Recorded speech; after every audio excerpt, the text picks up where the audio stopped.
how to move, and he didn't want to pay and stuff, and how to be crooked. And so that's how I had to end up getting an outside attorney, and they had to pay for it.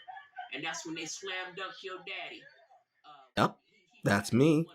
You must be wondering how we got here. Well, like anything that has to do with me, it all started with a TikTok.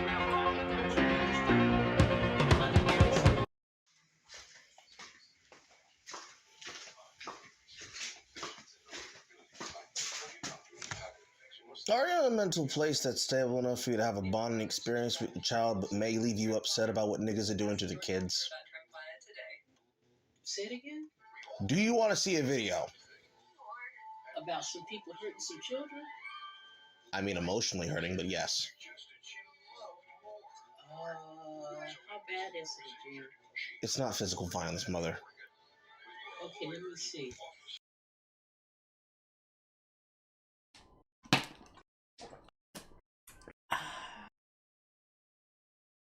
Poor fool didn't even know what the fuck he was in for.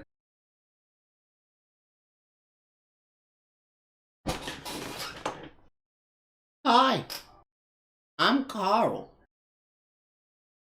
And this is garlic parmesan Alfredo pasta.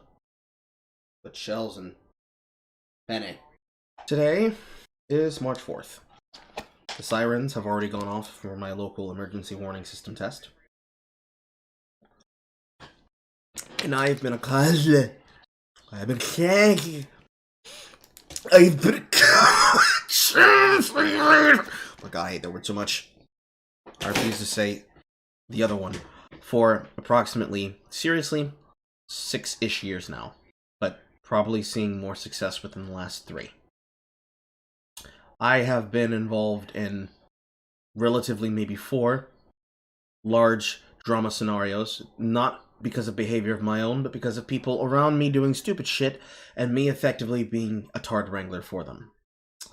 Despite this, I have been in no real major controversies, I have diddled no children, and I have not put my pee-pee in the wrong vagine, and then had women make accusations of me. So all in all, doing pretty good as a man! Sometimes when I do this thing I do on the internet, where I act as a internet court jester, and I allow people to laugh with and at and around the things that I get either interested in, involved in, or do, I always sometimes have people make accusations. You know, the IRA kind of accusations, where we only do this to be able to make enough money to be able to order food on DoorDash and point and laugh at other people while being internet losers ourselves. And a lot of people don't seem to realize that for people like myself, it has never been about that. It has never been about money or clout. It has always been about fun.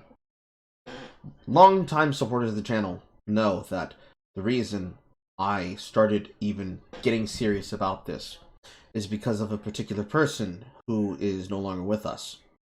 For people who would want to know what that is, just simply watch this video. Pretty much explains in full detail all you actually need to know, especially about my emotional state. But this is not about that. This is about, well, mi madre. To say for better or least. See, when I'm not doing day jobs, when I'm not doing streams, when I'm not doing collaborative content with people like Jay, or I'm not hanging out with people, I take care of my home. Always have. It's the reason I never necessarily moved out of home after I did a lot of jobs, dealing with the Fed and working for Disney and doing a bunch of shit. Because I've always been a family-oriented person. And a lot of the times, and you can ask them, I always end up having to ask my friends, do you think I'm being a good son? I'm doing what I need to take care of and help my family. Because to say that my home life is not the best would be far from the truth. Sometimes it's outright goddamn caustic. Those who were here for the Carl Factory arc, the Temporary Negro arc, and more know this to be true. I am a person who, if I had to describe it, I don't work from a position of abundance, nor do I work from a position of a healthy foundation. I work from a position of survival. And having to work from a position of survival sometimes gets difficult and rough and hard. Because we have to fight and scratch and scrounge and scrape for even the smallest amount of opportunity to be able to make things work. And I do all of it not just for myself, but for my family. And most of all, for me mother. Most of you know her as Mother Coral. I'm not going to say her name aloud, but some of you have been able to even interact with her. And a lot of the content that I do, even though she either doesn't understand it or struggles to be able to use her cell phone to watch it, she is aware of what I do, and that it brings realistic amounts of money. It's a touch-and-go relationship any child has with their parent, but I would like to say that I am probably better than most people would be with having a proper, or attempting to rebuild a proper relationship to their parent. See, things were not always good between me and my mom, and a lot of that is because I had a really rough childhood. Some real fucked up shit happened in my family, the kind of things that people make sitcoms and make real life dramedies about, or just extremely crucial, brutal psychological thrillers about. You know, something that you'd expect to see on BET. And the thing about that is that even though it could be worse, I have always tried to do these things, if not to help put myself in a position of a foundation so I could work towards that abundance, that I could be able to at least keep a roof over my head and over her head and over my sister's head. We try to work together as a family unit. In fact, before the dark times really started settling in, there was a saying that my brother originally had, where we are the four-wall foundations of this family. Each of us represent a wall of it. And even though our father represented the fifth wall, the roof, we work together to create a roof for ourselves and support each other. Even though the sentiment was literally said by an abuser to try and continue abusing, I believe that sentiment to be very, very true.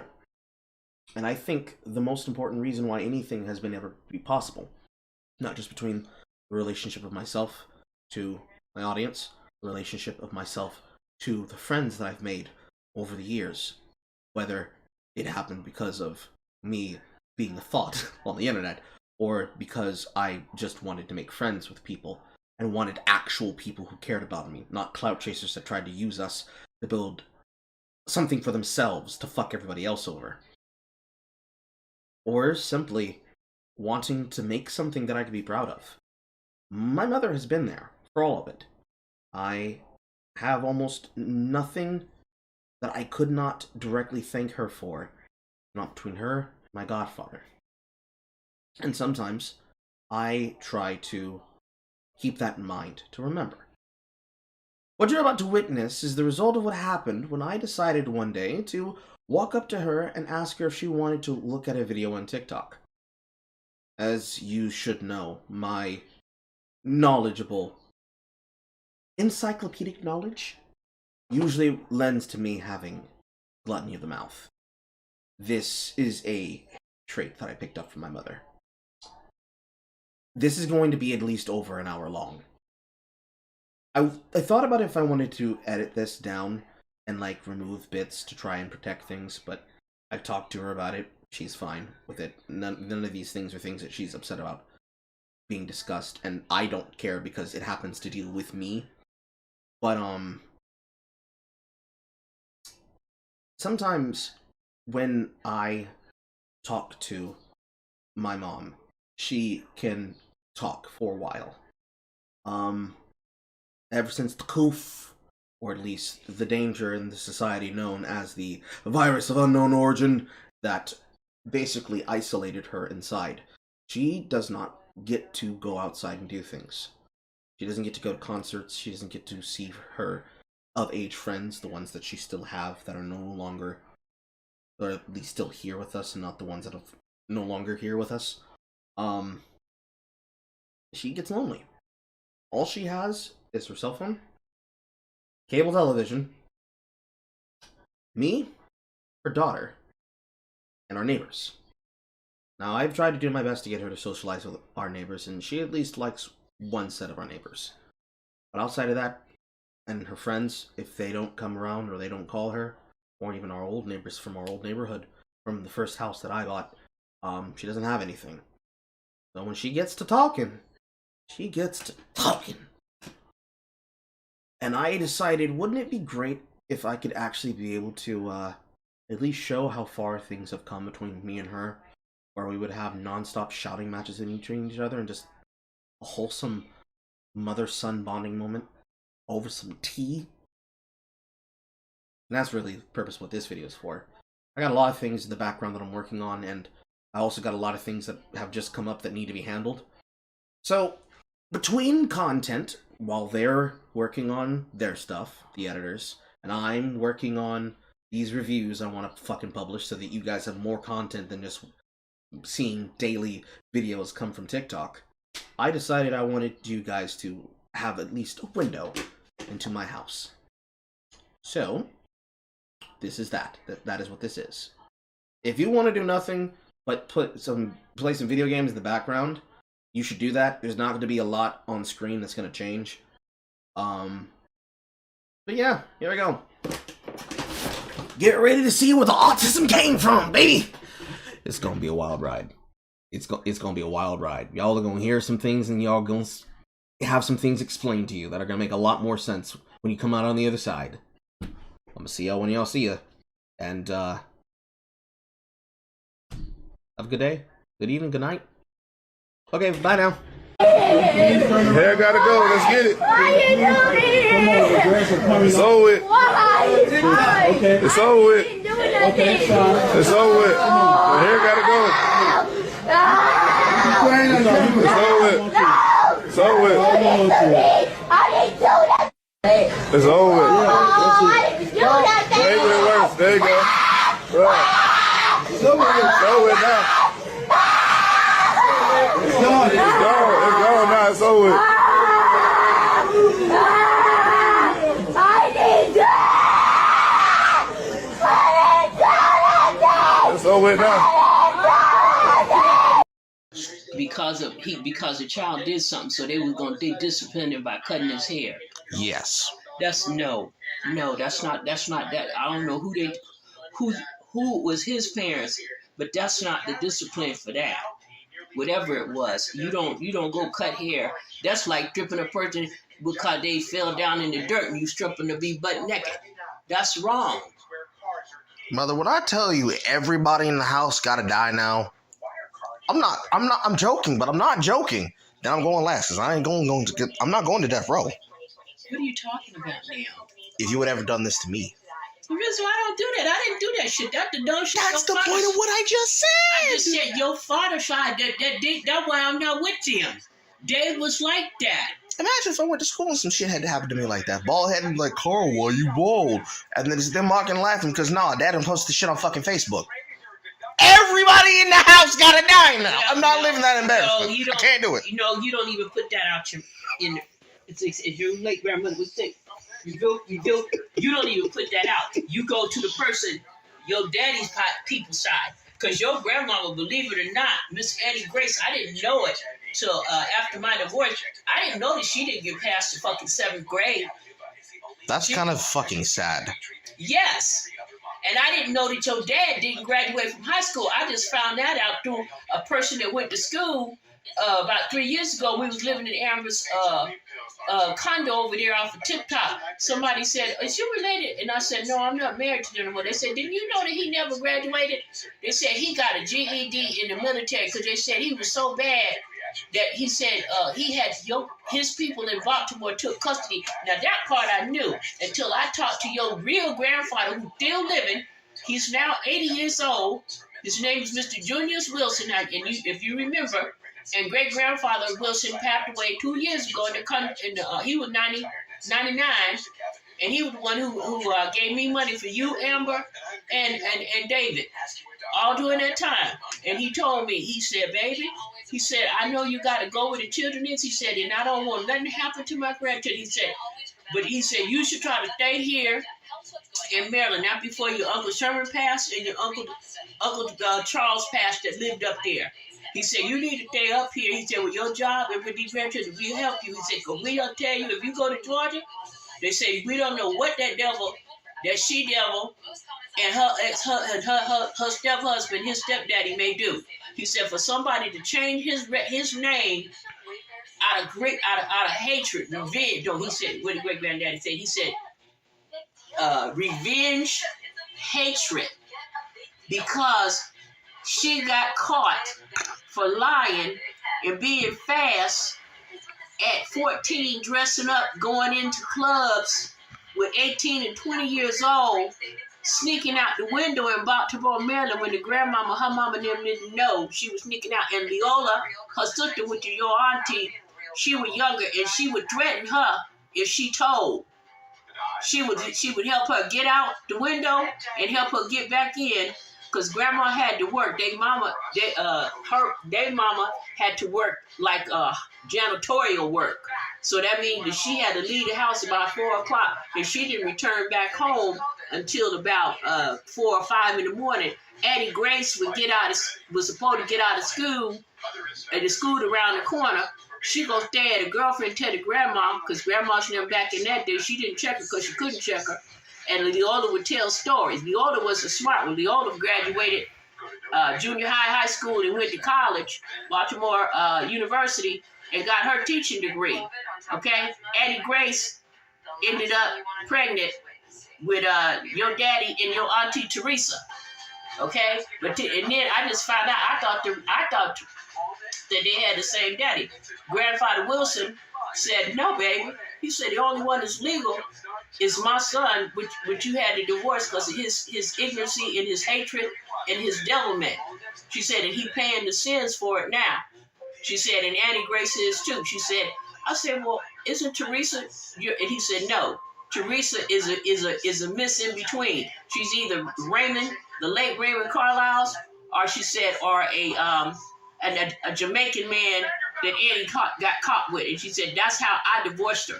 He said, because she was pregnant, and I got winds, he said, and friends in the family told me, and your grandfather, Mr. Wilson, was Air Force. And he came home unannounced, didn't tell, and asked the family not to say something. And that's how he caught your grandmother, Miss Annie Grace Miss Annie Grace Jones, then, with a man out of age, and she could have been statutory rape.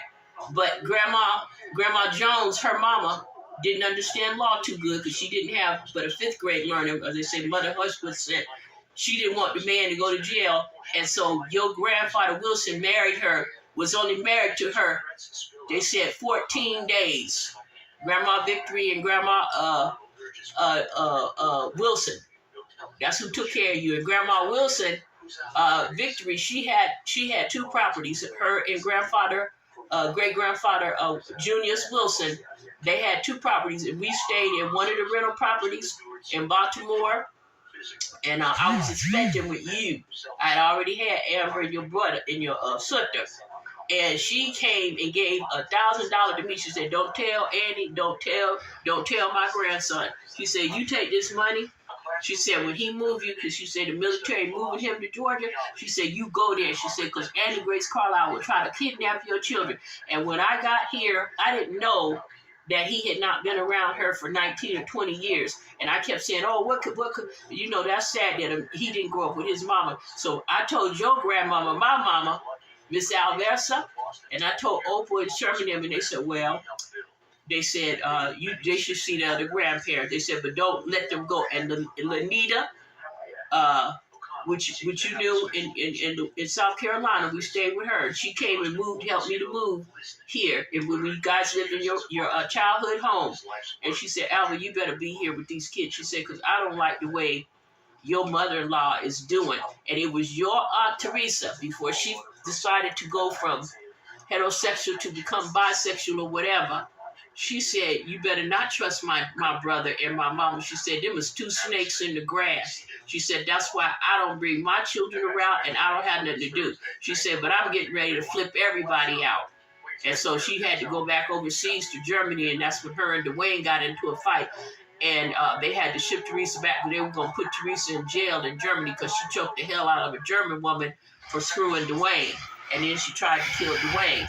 Okay? So these are the things that happened on your father's side. And I got informed about it, and I couldn't believe it. And by me being a federal worker, my people, my attendees, doctors who were training me and supervisors came to me and said, you got too good of a background. You don't work too hard in your field.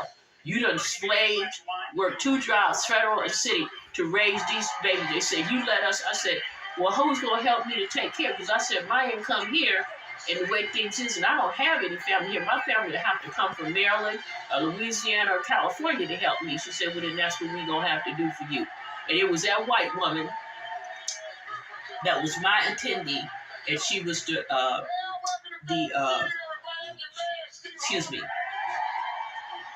Miss Green. She was the admiral's wife, but she was the head attendee doctor as I was coming up through my pre-med studies. And she said, you will graduate and you will get your license and certificate. She said, and even though you got education from Louisiana and California, she said basically Trump cards Georgia.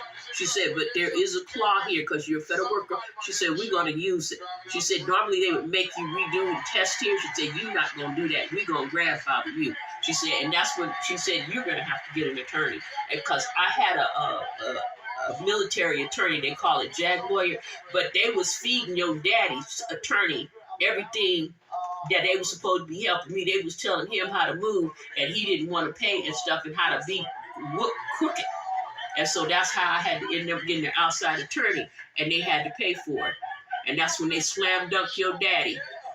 When he wanted to say, well, she's not from here and she doesn't know, and I was having some hard times because I didn't know how to get you guys around, but I had got you registered in Mother Mary School. I got your brother and sister, had got them registered at it was Pacelli then, but y'all had too many credits.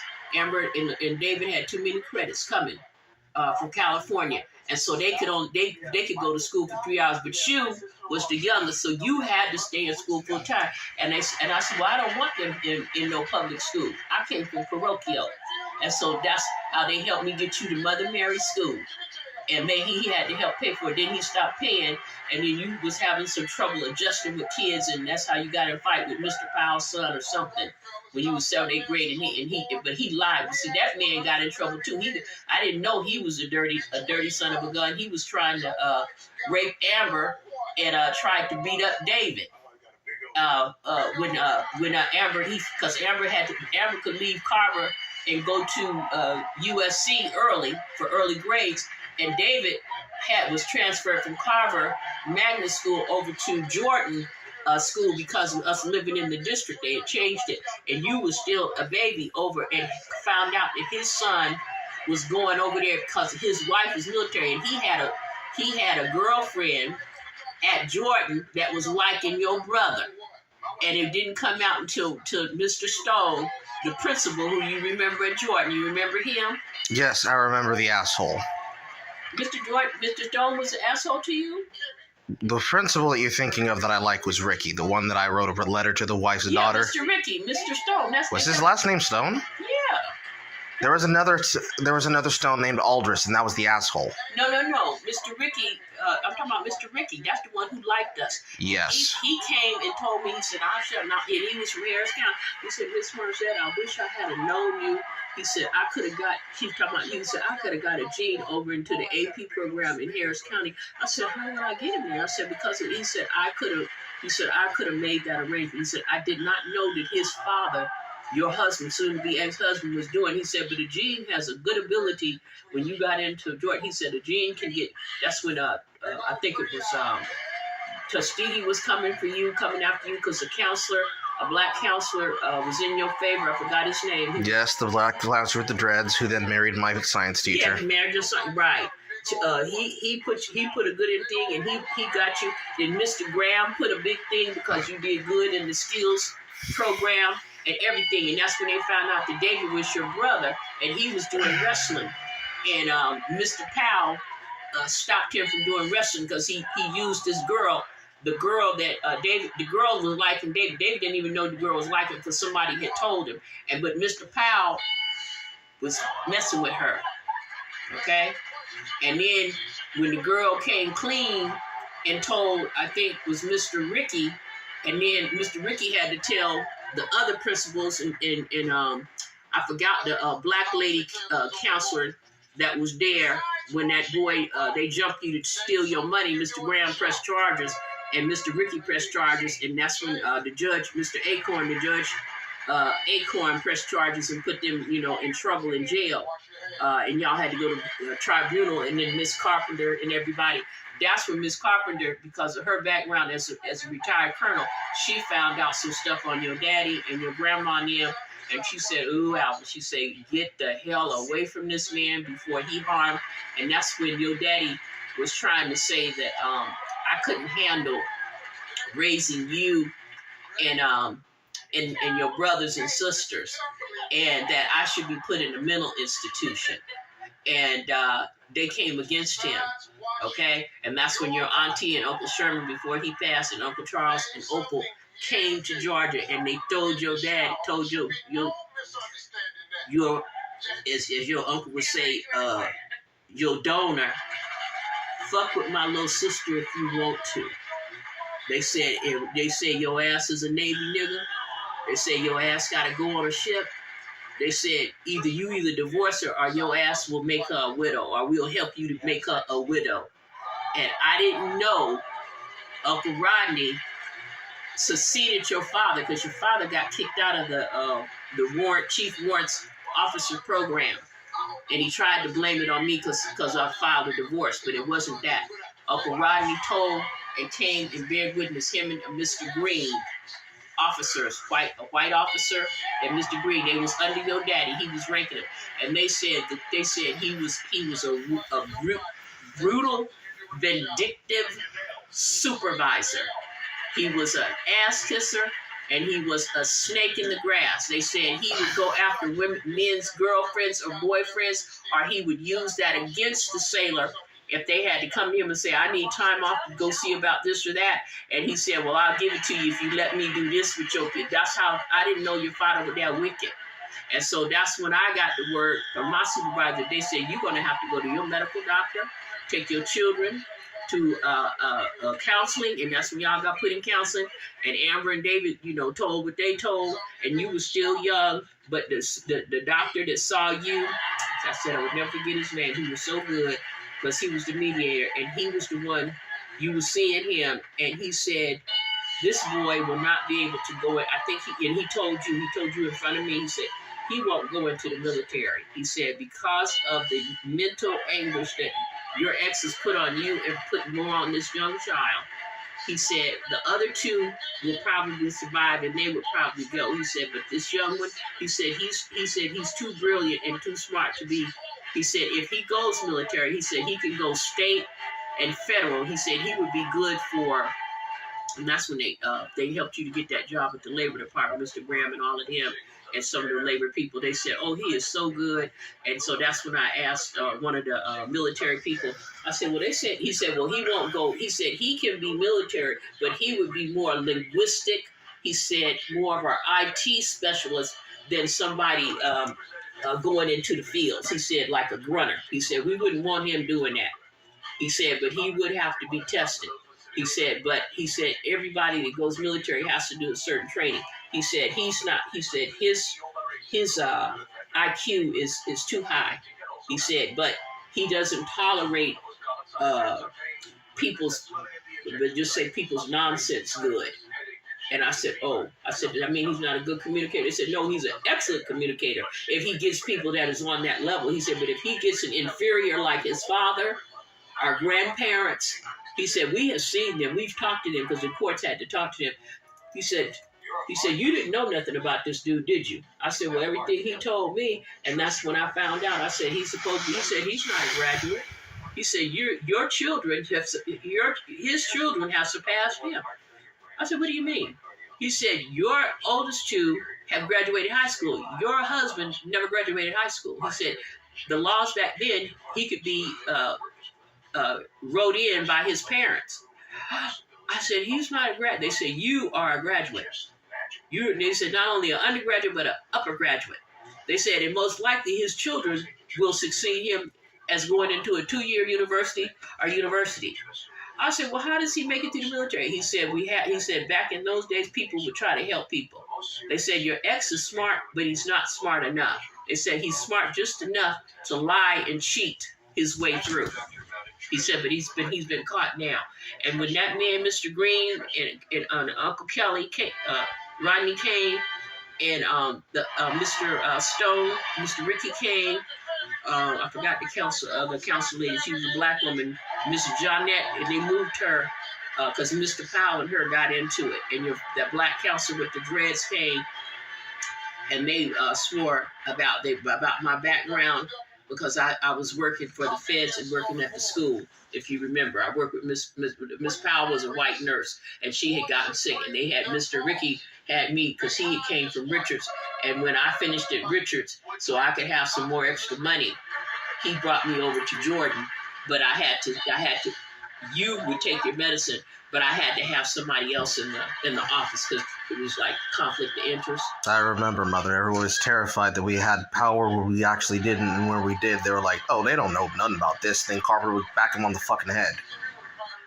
Huh? Back you what? She would actively tell them, "I'm going to tell his mother," and then I would hear about it by third period. Right. Okay. Well, anyway, Miss Carpenter was your protector, I'm aware. and she made sure. So was Cassandra. And the cafeteria, ironically. I forgot there was a nice cafeteria lady that loved the hell out of you and made sure that you got your food. The black one or the white one? The black one and the white one. Both of them liked me. Yeah, both of them liked you. But the white lady, she was just in awe. She said, ooh, these children are smart, smart, smart. Because she autistically watched me and Con race each other on Thursday for chicken. Yeah, and that's what she said. She said, he loves chicken. He loves our chicken. And so when you got honor roll and got put into the honor roll in U.S. Skills, that's when Walt and Carol, they started putting money to help you for graduation, and he wanted you to get your license, and that's when he started taking you to the golfing cart with him, and whenever I couldn't get off of work in time, he would have you to come over and sit with him and stuff like that. So you had good people, and they hated your daddy, and they did not like your grandmama. And come to find out later, your 3rd, 4th grade teacher, her name was Carlisle over at Allen School. And one day school got out early, and she said, "Oh, I got it." She said, "Miss Margette, where do you guys live at?" I said, "We live on the Coventry Drive." I said, "Around the corner." She said, "I got a cousin over there." Come to find out, your 3rd, 4th grade teacher was Walt and Carol's niece, and she loved you.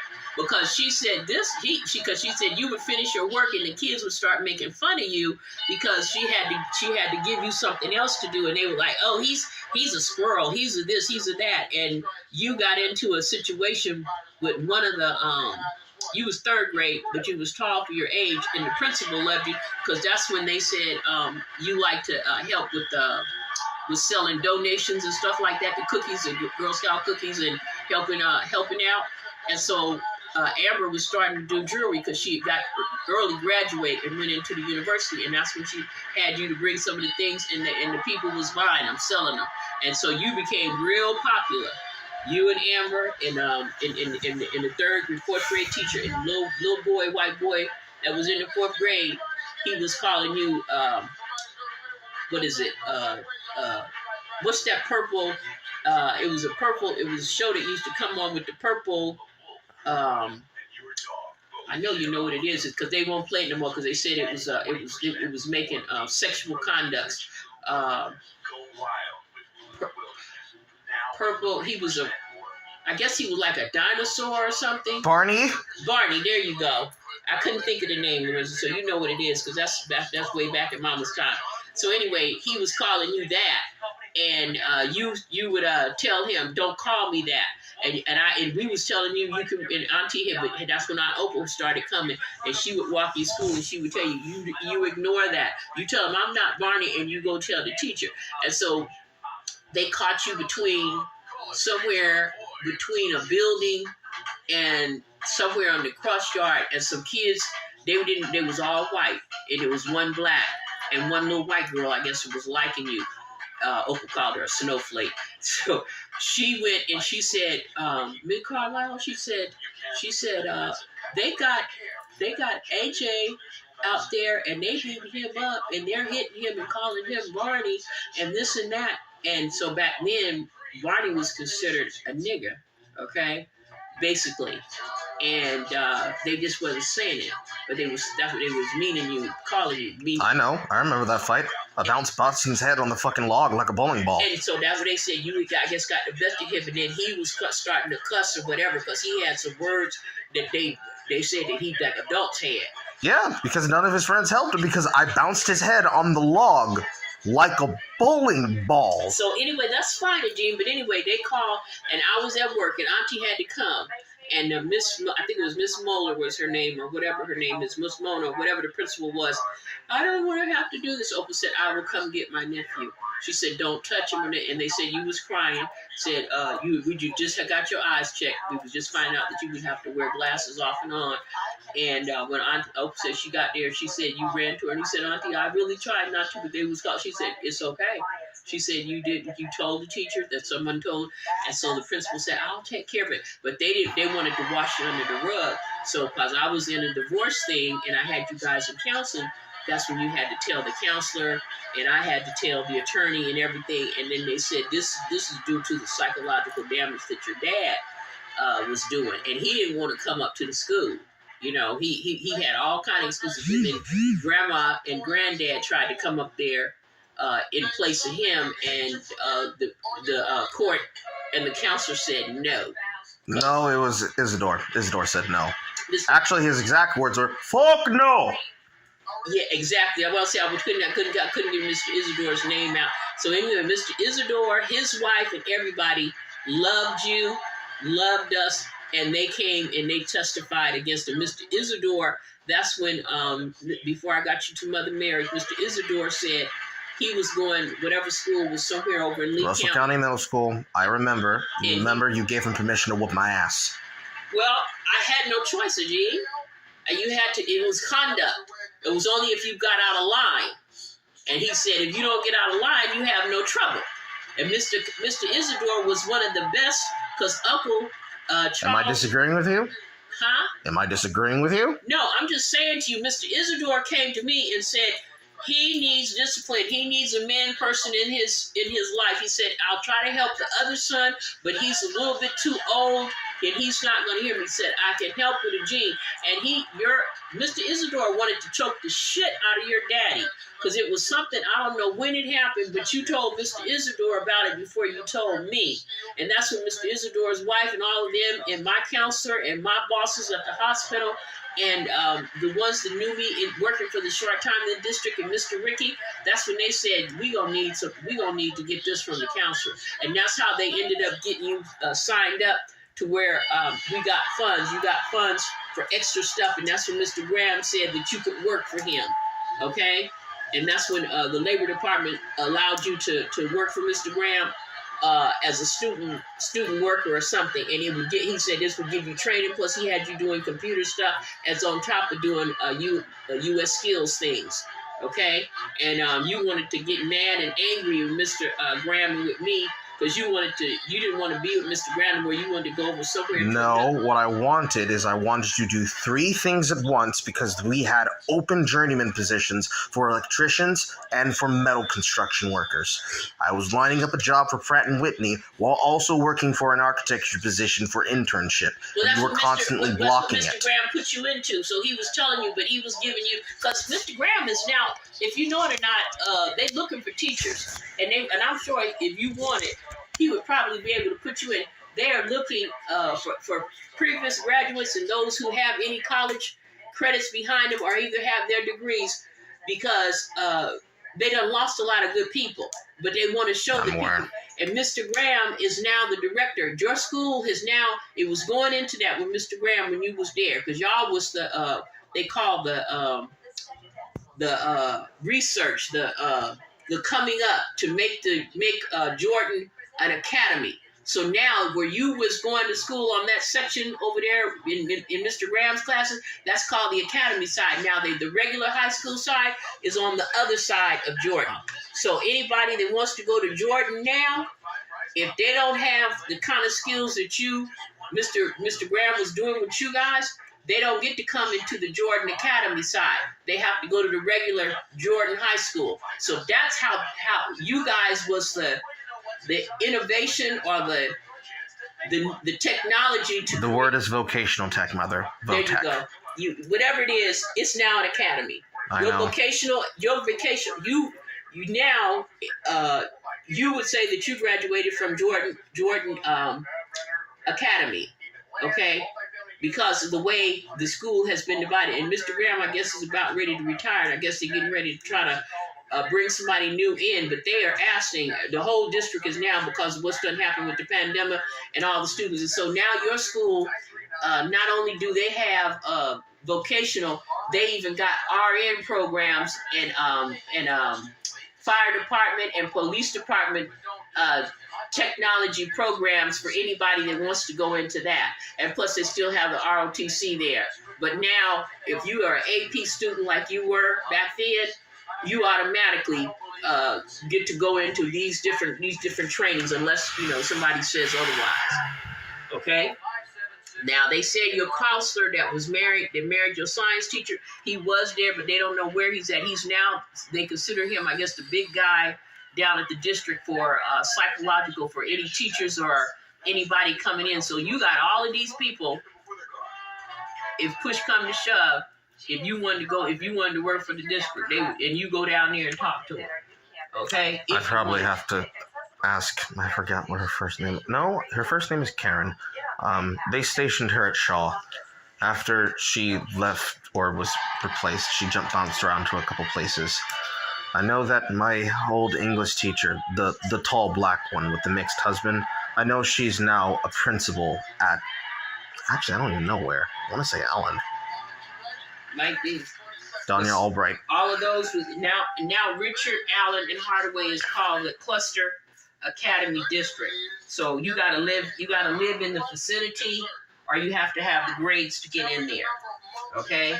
That's how that works now. You know, people used to be, they could just go and sign up, and the schools, unfortunately, because the way they're reassigning the zone, they got a new school called Raining Something Music, which is right over there behind the school district, and you gotta be recommended by a teacher to go there. Yeah, because they cut all the fucking music programs out of the school because they took fine arts away as soon as my class year graduated. That's right, yeah. Because Beth King had to become a teacher at the technical college. Right.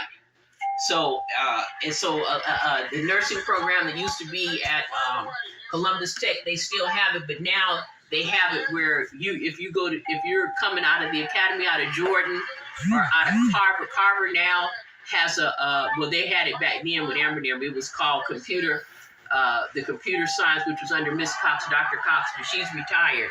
And so now, but see, they got mostly black people, principals and teachers in there, and they say that principal over there, that's Mr. Langley, which is the principal.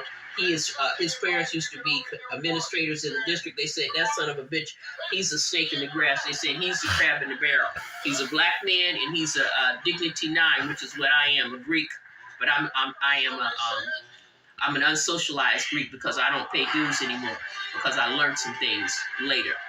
But people that join fraternities and sororities here, they're not doing what they taught us back in our day about giving back. They're using people, and he's one of them. And so Amber was a teacher over here at Devil Churches just before she bought this house, and his brother, older brother, just became assistant principal. He's now principal. And he found out that I was a former Greek because I was working for the Federals back then, but people tried to help people. And one of the sorority sisters, who was a counselor that knew me, she stood by me. she backed me. So when Amber got into teaching, they found out because I started using my Marzette name instead of Carlisle, and so she was the only one that knew that Amber and you were my children, and she helped Amber to get the job. But because Amber is a beautiful black young female, and he's a horny, nasty black man, he tried to score your sister, and your sister was just a little bit too smart for her young age. She had an old soul, and she said, I think this is called a form of sexual harassment. And he told her, do you want to stay here or do you want to go? She said, let me think about that. And so he knew he had stepped out of line. So the best thing that he could do is he called the district and said that he didn't need a long-term sub. She was just getting ready to make her tenure, her strong tenure in the district, because Amber had been in there for 8 years, 9 years. And 10 when you make it, and then she could go just anywhere she wanted. And one of the white principals at Double Churches Middle School wanted to bring her, and he blocked it. And so that's when they said she could stay a long-term sub, but she wouldn't get her permanency unless another school would take her. And so that's how she ended over there up at Eddie's, and she got her permanency through Eddie's, and then that's when her and the other teacher got hurt. And that's when they hit her in the back and they sent her to the doctor, and that's how they found the cancer. So it was a blessing. It was a missed blessing, but it was a blessing. And ever since then, Amber has been having health issues, and now the doctors are saying because of her sickle cell trait and cancer condition, and now needing to have blood. And she said, well, I have a house and I have a mother that I'm taking care of, my brother, and he's caregiver there because of my mother's disability, and they're trying to get her in, but due to the pandemic, her health, she said she has an immune deficiency. She cannot take certain things, and she can't be around certain people. And the doctor told Amber, he said, well, what did you do before you did? She said, I used to work at the library. He said, well, you might want to work for the government, the United States government library. He said, they got positions. He said, and you don't have to deal with people.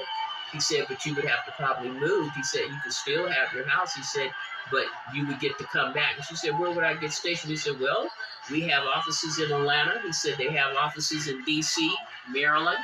He said, cold weather is not your friend. He said, but you would learn to deal with it. He said, but first, let's just get you through. He said, and let me get you signed up so you can have enough funds to pay your mortgage. He said, you need to probably talk. And she said, well, I had damage in my home. And she said, my mother and brother has to do the best. She said, well, he said, your mother's there. She's still good. He said, I heard about it. He said, I've heard her condition. He said, she's given us that liberty.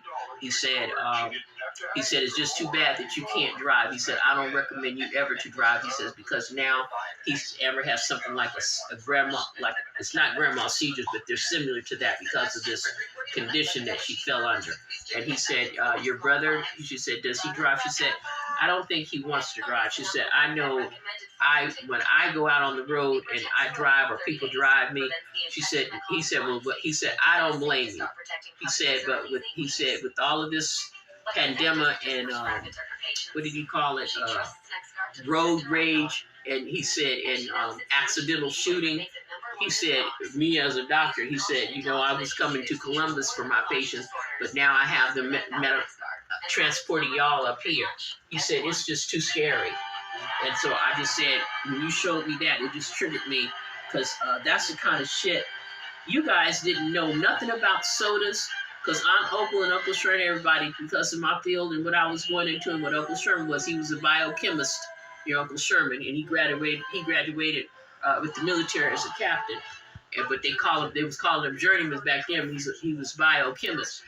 He said, with Alice and him having alcoholism and diabetes on his side, and half of all of his daddy's people died of diabetes, he says, and alcoholism, he said, that means Amber and Eugene and David will have to watch themselves with alcohol and sugars and carbohydrates. He said, because that cell, he said, for people of Asian colors, Asian, Indians, Mexicans, blacks, he said people of color have the highest mortality rate. And Butch came into it. That's your first cousin, but he's like your uncle. That's Opie's oldest son. He's a biochemist, MD, pharmacist. And he's a doctor, and he's an attendee. And so that's what he was concerned about. And so somebody just told me, if you remember Miss Angela seen your daddy, she said not too long ago, and she said your daddy got big old spots, black spots around his neck, side of his face, and like on his legs. And they said he's big. And she said he's fat because he eats too much fucking pizza, and I know because I served it to him before. Well, he don't eat just that. He eats more than pizza. I know he eats more than just pizza. But anyway, Miss Angela said he saw her and he recognized. She said, and your daddy is a son of a gun. She said, for a man, she said he acts like a. She doesn't like the cut. She said he acts like a witch. I said, a witch? She said, well, the children put a V on it. I said, huh? She said, your ex-husband talks like a witch. I said, huh? And she said, yes. She said, in Kendra, and if you remember Jello, that's Josephine, that's the one who graduated with you. She was with Miss Angela, and they said, Mama, it's good. Miss Mom said, no, with him. They said, look at him switching like a witch.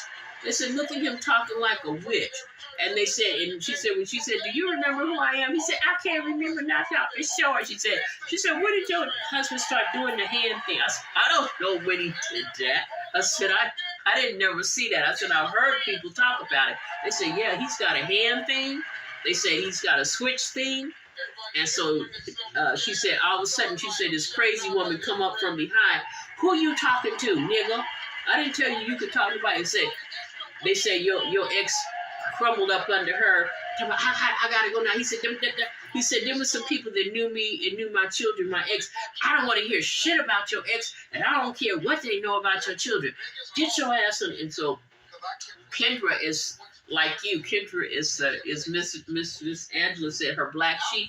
She said, wait a minute, lady, wait a minute. She said, don't be mad at him. She said, we knew him before you knew him. She said, is you the one that broke the family up? And she said, she turned around to Kendra and said, and Kendra said, she said, bitch, you don't know who you fucking with. She said, don't talk stupid to me, lady. She said, I will have to disrespect you in front of my mother, who is a minister. She said, I will beat your ass down here in the Walmart parking lot. She said, and it'll be on camera. She said, now, all I said, why you don't want him to talk to us? She said, we knew him before you. Well, I don't know who you is, young lady, and I don't preach. She said, do you have any children for him? That's beside the bitch. No, I don't, but that ain't your bitch. She said, that's why he looked like he looked. She said, he got just what he needed. She said, we know his children, and we know his ex-wife. She said, and both of them are all smart. She said, and they doing just fine. She said, they don't look like no damn, she said, gargoyles. She said, like you and him. She said, your gargoyles. And said, she said, Miss Jello said, and Kendra, come back before. She said, Kendra turned around. She said, she said, whoever your daddy woman is. She said, you little black. She said, you little black peanut. And so Kendra said, I would rather be a black peanut than a black turd. She said, lady. She said, that man is going, she said, you going to get taken under. She said, you got the leftovers. She said, Miss Alva, she said, he didn't go above, he went low. She said, Miss Alva, she said, was low, but she went high. She said, see the difference? Well, she said, and y'all did that funky thing about that house. She said, and still lost it. She said, where you live now? She said, you don't think people don't know? She said, you live it in a rental. She said, it's owned by his mama. She said, and if he married you, she said, we know the deal. She said, if he marry you, she'll kick him in the street. She said, he can't get none of that property. She said, so he can't even marry you. She said, she said, ain't you a bottom feeder for real?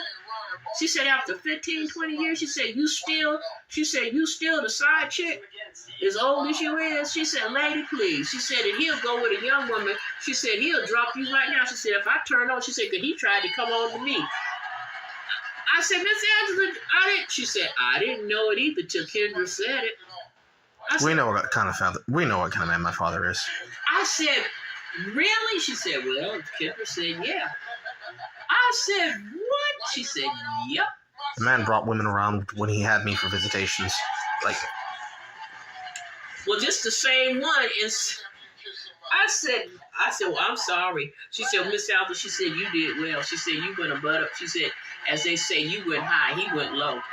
And I said, and she said, and the woman was, she said, when Kendra walked away, she said, we just happened to look back. She said, she was out there punching your husband in his gut, kicking him and cussing him out and everything. Talking about, I'm going to beat the shit out of you when we get home. And I said, well, he got what he wanted.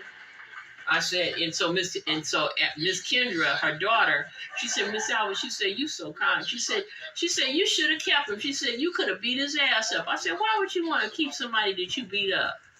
I said, I don't have time for that. I said, he done been to jail. I said, I just found out through your mama from checking on David that they got both of them got jail records. She said, now you know when we went to court. Remember, he told the judge, you would put me in jail, but can't you put the mama in jail? And the judge had to say that you had kept him free and clear. She said, but he hadn't done that to you. He said, that's a total two different packages. She said, now that's called revenge hatred. She said, your ex was revenge hatred. She said, he hated that he got caught. I said, oh, well. And she said, and he wanted to put you in a mental institution. She said, can you imagine if you hadn't had us to come and help you? And I said, wow. I said, really? And so when Miss Angela, last time she saw you, she looked at you and she said, I don't know why David is, wants to try to have a communication. She said, but Amber and Lorenzo is a cut above. She said, they smart. She said, they have no contact. She said, and it's best if they don't. She said, hopefully David is alert now. She said, from all this. And she said, did you know that the baby mama and your ex could? I said, don't tell me that. I said, please don't tell me that. For my own sanity, please don't tell me if it has something to do with her being sexual with my father. What? David's baby mama. And my father. Yeah, so anyway, you don't even want to start Denise. So Denise is, I don't know who Denise knows, but Denise and them know people. And Denise says she just waiting to hear and talk to David.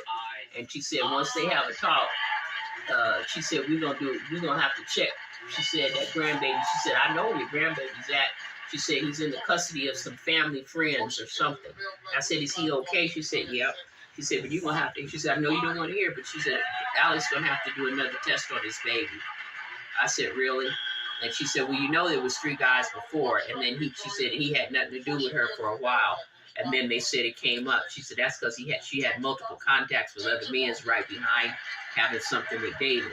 And I said, so why would we have to do another DNA? She said, because your ex-mother-in-law won't give up the DNA test that she was supposed to give to him a long time ago. She said, she just came through the health department and changed his name. She said, Raymond. She said the grandfather's name. She said it has Alex's name in it, but it's been changed. I said, oh, I didn't know that. She said, uh-huh. And she said, but he's big. She changed Josiah's name to Raymond? Yeah. Okay, whatever. So that's what Denise is doing. She's checking that out. And she said, and it's all behind money. She said, this girl's on drugs and all that kind of stuff. I said, well, okay. She said, but they have to wait for David to do whatever he's doing his time. And she said they're going to try to probably get in touch with him. She said, but they're not going to be able to reach him. She said, but I'm going to help. She said, I'm going to help the situation along. She said, and I said, Denise, I said, be careful. She said, no, I don't. She said, I haven't been on that side. She said, this girl can be, she said, drugs and everything can be led. And she said, you've been getting strange phone calls? I said, yes, I have. I've been getting scam calls. She said, don't answer none of them.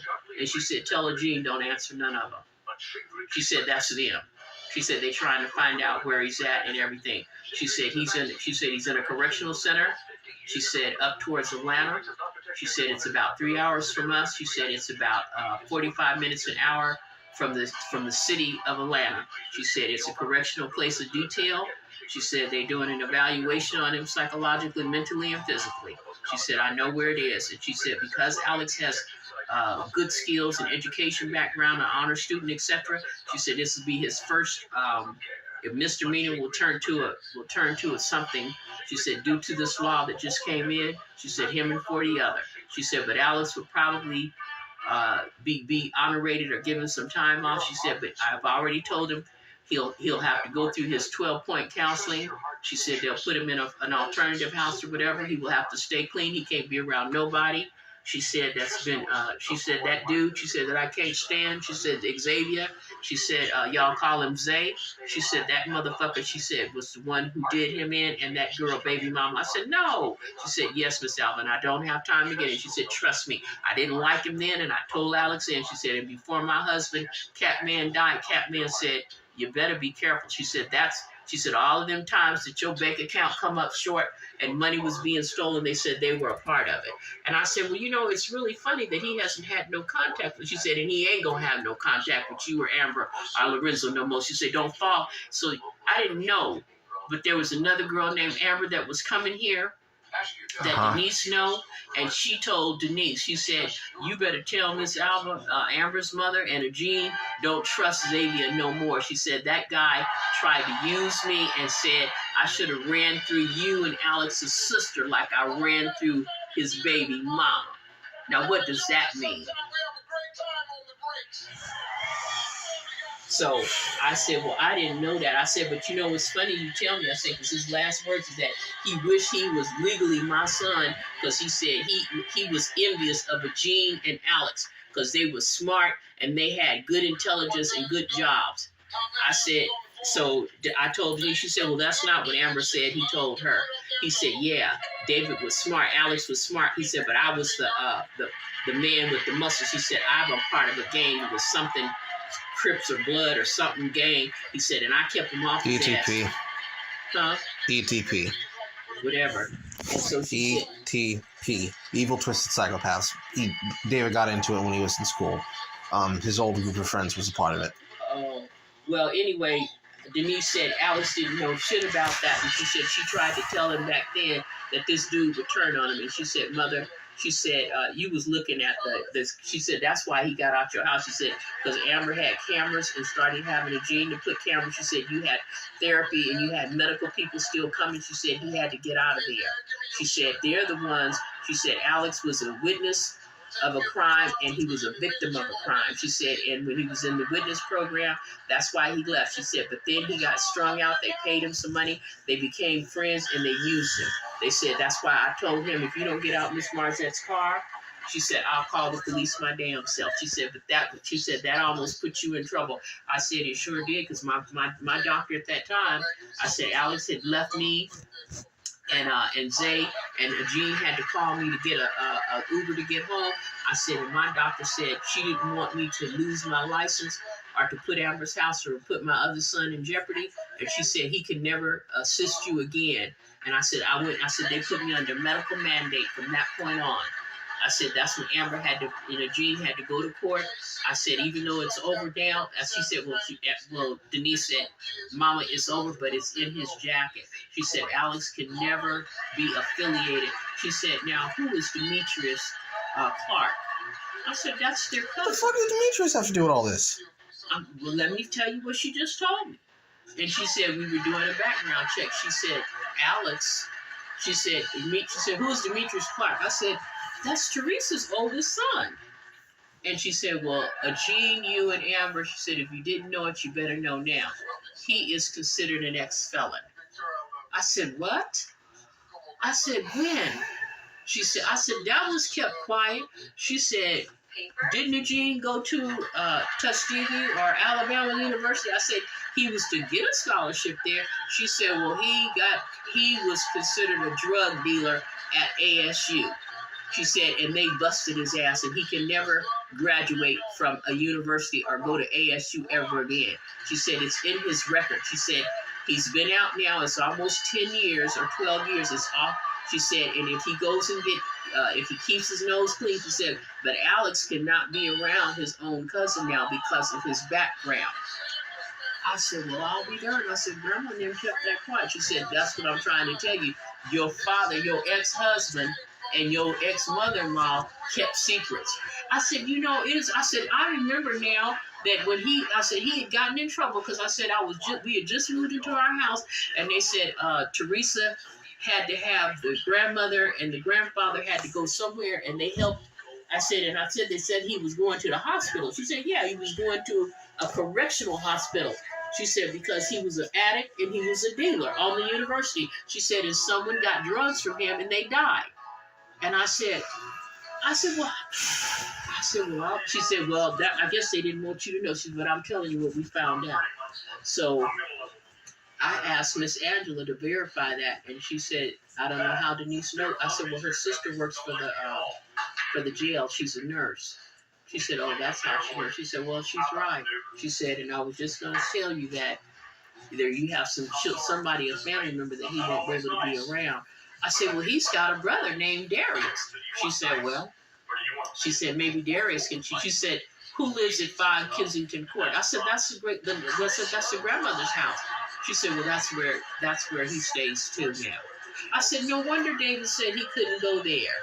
I said they wouldn't let him in. She said, no, this is before David had this. She said, David told me that they wouldn't.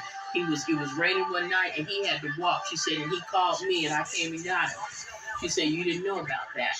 She said, and he was over there trying to see the baby at the girl's place, and some other dude came and they was going to harm him, and said Xavier wouldn't come and help him. She said, so he called me and I came and got him. She said, and that's where David was sitting up under the carport. It was pouring down rain. She said, and Demetrius and Darius was in the house, and they said, Grandma said, we can't let you in. She said, and this is before David had any trouble. She said, but that was when they wanted David to to go sign some documents so that they could adopt your grandchild. I said, what that 90-year-old woman gonna do with it? She said, it was your ex and him. I said, oh my word. I said, that's the stuff David did. So when you talk about abuse, that's the folks that did it. I didn't do that shit. Okay. I appreciate this long tea session. I'm sorry, Dick Lorenzo. I thought y'all knew because I just got told. No, we did not. Okay?